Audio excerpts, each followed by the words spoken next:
here to share my Battle of the Boybands TBR slash February because some of these books didn't fit the prompt and I have other things going on here. I will say, I am filming this from my bed because I'm in the process of moving and there are boxes all over the room except for in this little segment where my bed is. So, what team did I pick for Battle of the Boybands? Well, I want to say couldn't name a single song off the top of my head that I know is by Hanson. I'm sure I've heard of songs by them, I just couldn't name one. So I ruled that one out. Sorry, Krystal. So that left the other three teams. Jonas Brothers were around when I was really young, and I remember listening to them on Disney Channel. But like, if it was on Disney Channel, it was on Disney Channel. I wasn't gonna go follow them, try to watch a concert or anything. NSYNC and Backstreet Boys were not performing when I would have gone to concerts when I was a teenager. What band was One Direction. However, One Direction was not included in the team choices. And I went to a One Direction concert every year they were performing. So, I already ruled out Hanson because I don't know any songs off the top of my head by them. So what does that leave me is that I chose the other three teams. I picked my team based on what group book could I get from the library. And the answer was We Sold Our Souls by Grady Hendrix, which puts me on Team Backstreet Boys. So that's the team we're gonna go with. Go get my list so I could actually think because I don't know the prompts off the top of my head. So we're gonna do Team Backstreet Boys. And I know I can steal prompts from other teams once I hit 3 books. I'm kind of lazy and didn't feel like looking at the other team's prompts. So I'm just doing prompts from Team Backstreet Boys. So first prompt is Heart on the Cover. And for this one, I chose Boyfriend Project by Farrah Rachan. And I think that's how I say it, don't quote me on that. But I picked this book because it is in my Nook library and I haven't read it yet. That's really the sole reason. And there were like little hearts on the covers. It's the only book I own that I knew had hearts on the covers. And because I'm in the process of moving, all my books are a disaster. Some of them are still on the shelf, some of them are at my new place, some of them are in my car right now. It's an ebook. I know where it is. 2 is Romance Book from a New to You author. And for this one, I have picked Part of Your World by Abby Jimenez. Reason I picked this one is because I have not read anything by Abby Jimenez. 2, you see that up here, it's a Book of the Month book from May 2022. I have a huge Book of the Month backlog. Like, we're almost at 20 books backlog. And I only get a book a month unless I get the freebie add-on for, like, my birthday or, like, the Book of the Year finalist. And so I only pick a book a month. And I am 20 books behind. I read these very slowly. And I decided for 2023, I'm going to make an effort to read my Book of the Month backlist. And hey, look, this fits the prompt. I had a really hard time finding a book. So prompt 3 is a book with back, want, or way in the title. Do you know how many books I own with those 3 words in the title? 0. I apparently own 0 books with those words in the title. So I needed recommendations. And I went on the Discord and I asked for some recommendations. And the best one I found that I could get from my library was Bring Me Back by B.A. Paris. So I will be listening to this one as an audiobook. Was an easy one. Favorite trope. And I decided since it's February, we're going to stick with romance. And one of my favorite romance tropes is enemies to lovers. And for this one, I picked Red, White, and Royal Blue.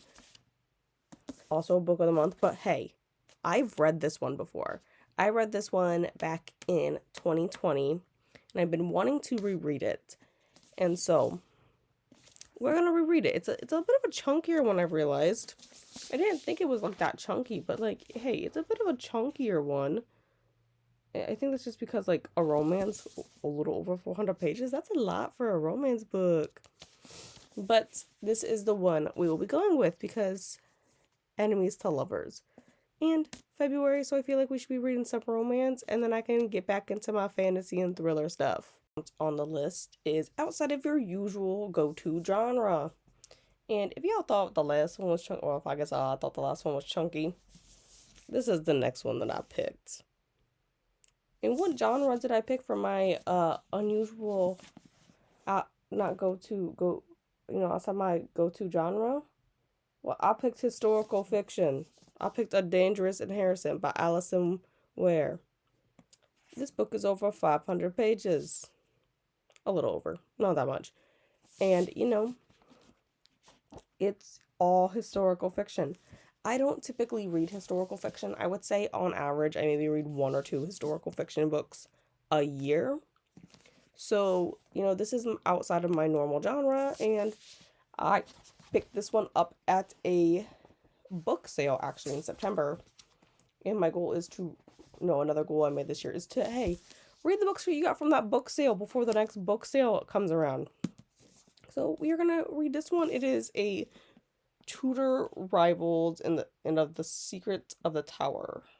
So I think it takes place around the Tudor dynasty, it sounds like, which for some reason my brain has fixated on the Tudor dynasty in England, and I don't know why my head decided to focus on like him. I don't know why. It's just I don't know, like I watch TV shows with the Tudors in it, and I don't know why my brain has decided to fixate on that family. Time with the next prompt as well.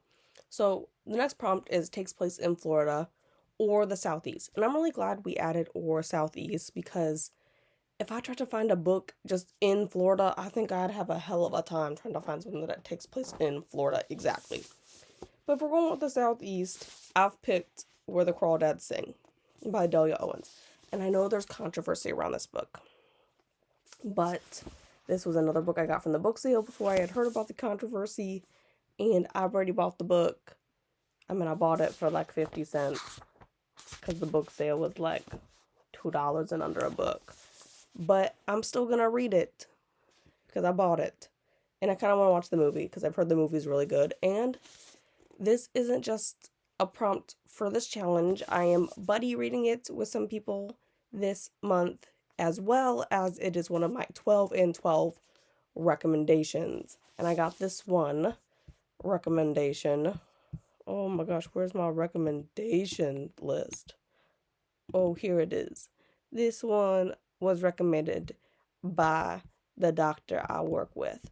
So that's what we will be reading for my 12 and 12, a buddy read, and this readathon. The next prompt is Friend Absolutely Loves. And so, there was a book that my friend sent me years ago. I mentioned earlier I was a One Direction fan. And there was a book my friend sent me years ago on Wattpad. And it was a One Direction fanfic. And I only read like the first book on Wattpad. And if you know what I'm talking about, it's After by Anna Todd. And I'm not quite sure where her books break off from the Wattpad ones, because there were only 3 Wattpad ones and there are 4 published books, like actual, I can hold in my hand published books, even though I have the ebook for this one. And I don't quite know where it else cuts off. So I'm sure a lot of this will seem familiar to me, so I think that's going to make this one go fast, because this one is also a bit of a chunkier book, I think. So I think that will help make it go faster, because I think some of it will jog my memory from 7 years ago or however long it was anymore. And I'll be able to read it a little bit faster, but I also would like to continue, because I am a completionist, and sometimes in the middle of the night when my brain doesn't want to shut off, it will be like something like this will pop in my head and be like, hey, you never finished that story. What happens to them? And I'm going to put my brain to rest by reading After this year, I decided. So this brings me to the end of the Battle of the Boy Bands prompts. And now there are a few other books I am still planning on reading in February, because, that's not enough in my brain. For one, I am going to be listening to the audiobook of Misrule by Heather Walters. And this is because, I place things on hold on Libby, and then they all go, hey, we're all going to be available at the same time. So this is one I've been on the hold list for about 4 months, and I am going to listen to that probably right away at the beginning of February. Another one we're going to be reading this month is The Shining by Stephen King. And this is, I haven't read like a ton of Stephen King based on like how many works he has out. I've read quite a few, and the one out of the ones I've read, The Shining is my favorite. And I'm kind of looking for some horror right now.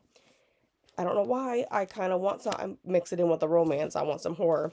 Also, I am doing a Stephen King read along this year with some people. And this is the book we all decided on for February. So we will be reading The Shining. If you've also been watching my vlogs, you know I am working my way through Lord of the Rings. You know what I haven't read yet, though? The Hobbit. It's kind of a shorter book. So this will be one of the first books I read in February, so I can get the rest of the Lord of the Rings series out of the way. And if you've also noticed, I posted a video back in December that I am reading 23 series in 2023. Well, one of the series that I started in January for this project is The Book of Ember, and I read books 1 and 2. It is a 4-book series, so I have the last 2 books here, Prophet of Yonwood and Diamond of Darkhold. These are both relatively smaller books, so I think I'll be able to get through them, and they have rather large print. I think I'll be able to get through these relatively quickly in February. And that pretty much rounds out what I have planned to read in February. Now, I only have 2 audiobooks planned, but I do read more than 2 audiobooks a month. It's going to depend though. I most of the time I pick my audiobooks by going, oh, what's available right now? And that's it. It's a mood read. Most of my audiobooks are mood reads. So that is what we will be doing there. Anyways, I think that's all I have for now. I guess we'll see if I can get through this. I am very bad at actually getting through my month TBR list, although I didn't do too bad for January. Right now it is the 29th, and I only have 2 books left on my TBR. And I think if I make an actual effort today and tomorrow and Tuesday, I can get them done yet this month. So I'm going to sign off here, and I'm going to go read.